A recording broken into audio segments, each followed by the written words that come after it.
to Talking Element. I'm Michelle G. We're currently in week 6 of the Songs of Ascent, which brings us to Psalm 125 this week, and our theme being Steadfastness.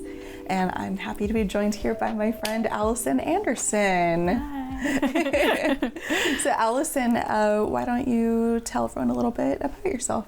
I moved to the Central Coast in 2014, but my husband and I moved away to the Bay Area for a little while and then out to Texas to be with family. And not just Texas. Yeah. Texas. Rural Texas. Like the sticks is where I was living for almost 2 years. My husband's name is Jared, and our kids are Annalie, she's 2, and then our son is Olin, and he is 10 months. Your Texas souvenir. Yes, our Texas souvenir. And he was born in Texas, but we're saying that he's a Californian. There you go. That's fair. Yeah.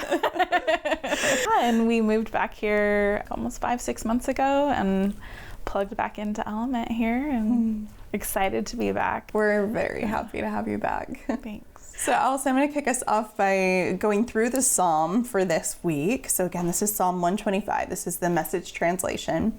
Those who trust in God are like Zion Mountain. Nothing can move it, a rock-solid mountain you can always depend on. Mountains encircle Jerusalem, and God encircles his people, always has and always will. The fist of the wicked will never violate what is due the righteous, provoking wrongful violence. Be good to your good people, God, to those whose hearts are right. God will round up the backsliders, corral them with the incorrigibles. Peace over Israel. Did anything stick out to you in that psalm? I love that mountain imagery of God. Obviously, there are many, surrounding this area where the psalmist is writing from. I just love that image of stability and strength. And just how vast it is, really. Yeah. I mean, the fact that we can't see all sides of the mountain at once. Like, we can't see all of the steadfastness at one time. It's almost like we can get little chunks of it depending on what our view is, and then we take a few steps in another direction and we get to see another part of the mountain, another part of God's steadfastness. It's just it's such a beautiful image. So steadfastness. So what's interesting is we were talking about this theme in this week for Talking Element, and you were one of the first people that came to mind, just because I know your story of what you've been going through the last few years, and you glossed over your move, but there's a lot more to that. Would you kind of mind sharing about just the season and some of the the difficulties and challenges that you and your family have gone through? I grew up in an environment where there was a lot of change all the time with my family, and I never really felt like things were settled. I went through several parental divorces, and there was a lot of parts were always moving in my family. And when I was 12, I had gone away to a church camp, and the verse that led me to Jesus was, Jesus Christ is the same yesterday, today, and forever in Hebrews. And there was something about the unwavering love of God that was so attractive to me, because all that I had seen throughout my life was just change and ups and downs and people coming and people going. And it really was the stability that that God offers to us that really was so attractive to me from such a young age. And so as I walk forward with God, I think that because that's the quality that ultimately drew me to him in the beginning, it's been the one consistent thing for me. And so when I see these changes, it's almost like I get to hear God whisper to me, like, remember, I'm the same. I'm here. I'm not going anywhere. I will be your stability, even in this. That, this may be a bigger valley, like deeper valley or a higher peak, but even in this, I am here. We've had several big moves. As I said, we moved from Santa Maria to the San Francisco Bay Area. Before we left, I started to experience a lot of just kind of I guess the way I'll refer to it is like spiritual unrest. I knew that it was going to be a big season, and I knew that something big was coming, but I didn't know what it was. Had some relationship challenges that Jared and I were working through. And in that same time, I also found out that I was pregnant with our first. And that was after season of infertility, right?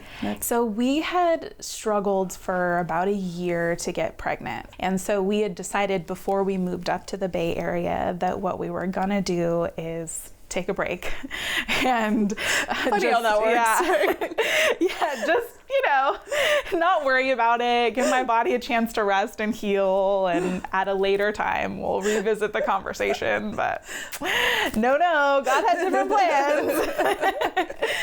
It just was so interesting that the timing of it, the same week that we started having some of our challenges in our marriage was the same week that I found out that I was pregnant. And as I asked God, I was so overwhelmed being in a new place, being away from community, having all of these changes happen, and I felt so broken and in a place that made me feel like I didn't know how to step forward. I didn't know what I was going to do.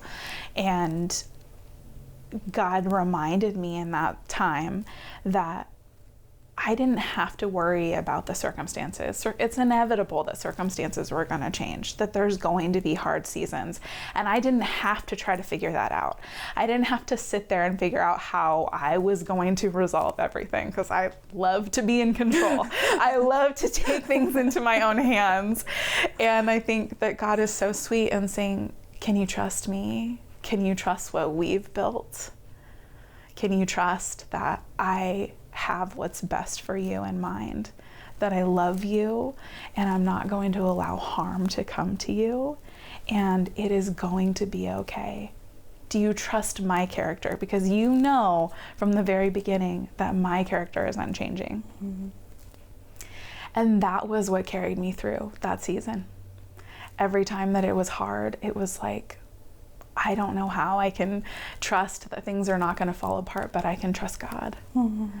And so we made it through this really challenging season, and we were blessed with the birth of our daughter. And there was some challenges with that because I, broke my ankle and had all of that. On top of taking care of a newborn, I had to have major surgery. Forgot about that until just now. Like, oh my gosh. I could not walk to go get our daughter out of the crib because I literally couldn't walk at all. So it was challenging. I don't know how else to say it. It's in all those what to expect when you're expecting books.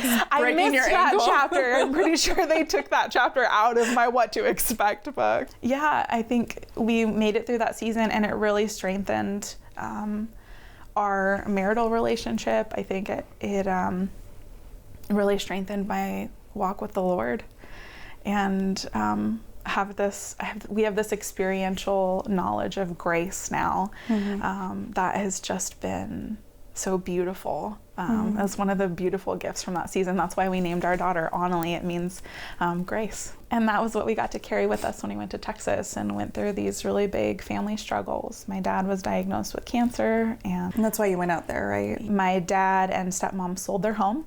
Escrow went through and they were moving to Texas. They found out that my dad's cancer was back. Diagnosed with stage 4 metastatic melanoma, and it had spread in his lymph nodes, and it eventually had spread to his brain, and there was just a lot there that it had happened, and they had zero community. We prayed about it, Jared and I talked about it, and we knew that we needed to go support my dad and my stepmom as they fought literally for my dad's life. There were times it was really isolating. We didn't really have community out there ourselves, and that idea of it's hard to pour from an empty cup, we definitely experienced that. It was like God gave us enough. We had enough to be able to pour out, but not a lot of overflow in that season. Unfortunately, my dad lost his battle with cancer. But the time that we had with him was so sweet. And I think that to be able to be there with my dad as he wrestled with his faith and wrestled with this concept of the goodness of God and struggled with understanding why something like this would happen to him. and still be able to say that God is good, even in the midst of all of that. It's definitely something that I will carry with me for the future. Mm-hmm. It's like that moment where you realize this hurts like heck, and I don't know how I'm going to move forward, and even still, you are good. It's like when you learn how to be able to get to a place where you can say that, like, surrender to that. This hurts, and I don't know how I'm going to carry it, and even still, I believe you are good. I mean, I think that's kind of just the overarching theme of this past few years for us. It's like there's been so much hurt, so much change, so much upheaval in our family, and yet, even still, God, you are good. Thanks so much for sharing that. Just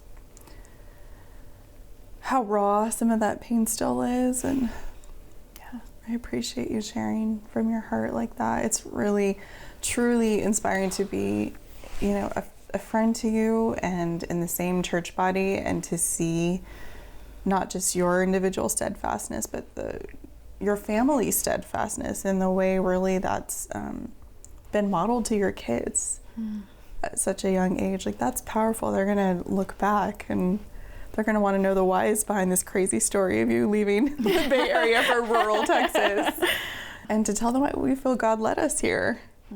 It's funny that, the past few years, it's almost like I can't imagine anything different. It resonated with me a lot when Aaron's message, where it talks about, there is a difference between doubt and unbelief. And I really appreciated that, because there are a lot of moments when I have had doubt.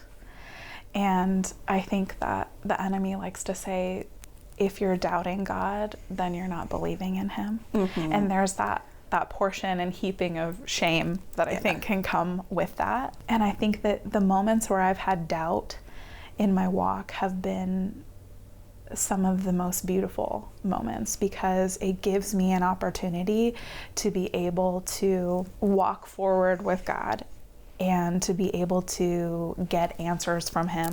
In my mess, in my brokenness, I can come to him angry for the circumstances, and he's not angry with me back. He just loves me and holds me and guides me. As I think about that time, it's like, I can't imagine walking away from God. Mm-hmm. It's not an option for me.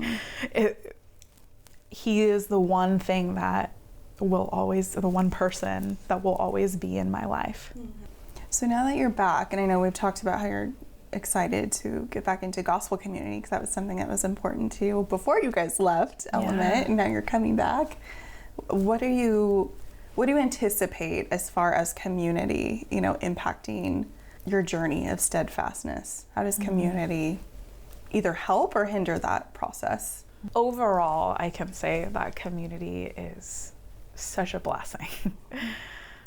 It's also difficult. I mean, because we are human, and we say the wrong things and we do the wrong things, and there have been times before where I have felt like I shared and I was very raw and exposed, and I almost felt stupid for sharing in community. I've had those moments, but I would say far and above, I've also had a lot of really sweet moments from the body of Christ, and from friends and fellowship, and being able to have someone see you in your struggle, and to be able to really live out that idea of, weeping with those who weep and rejoicing with those who rejoice. Being able to have people who can remind me of the love and grace of God when I am stuck in bitterness, anxiety, hurt, grief, all these feelings and emotions that have been coming up for me and at various points in the last season. It's so sweet to be able to have somebody who just can see that, to have people around us who can see that and love us in the messy way that we handle it, and times that we don't handle it well, and to be able to encourage us to keep going. I think that that's going to be invaluable to us moving forward.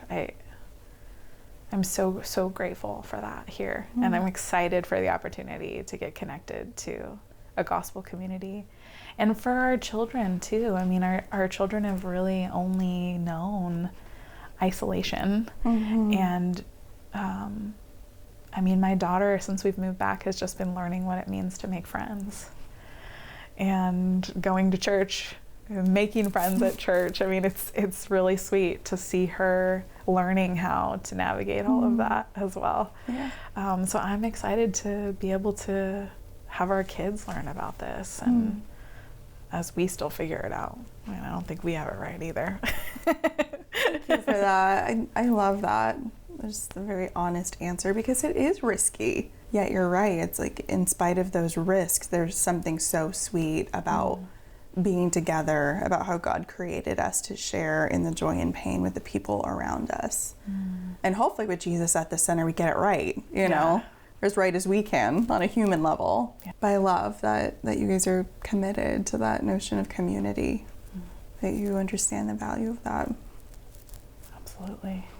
Well, Allison, thank you so much just for sharing from your heart and from being here with us today. Really appreciate it. You're welcome. Thanks for having me. Yeah, it was a pleasure. And for you watching or listening, thank you so much for joining us today. We will see you next time.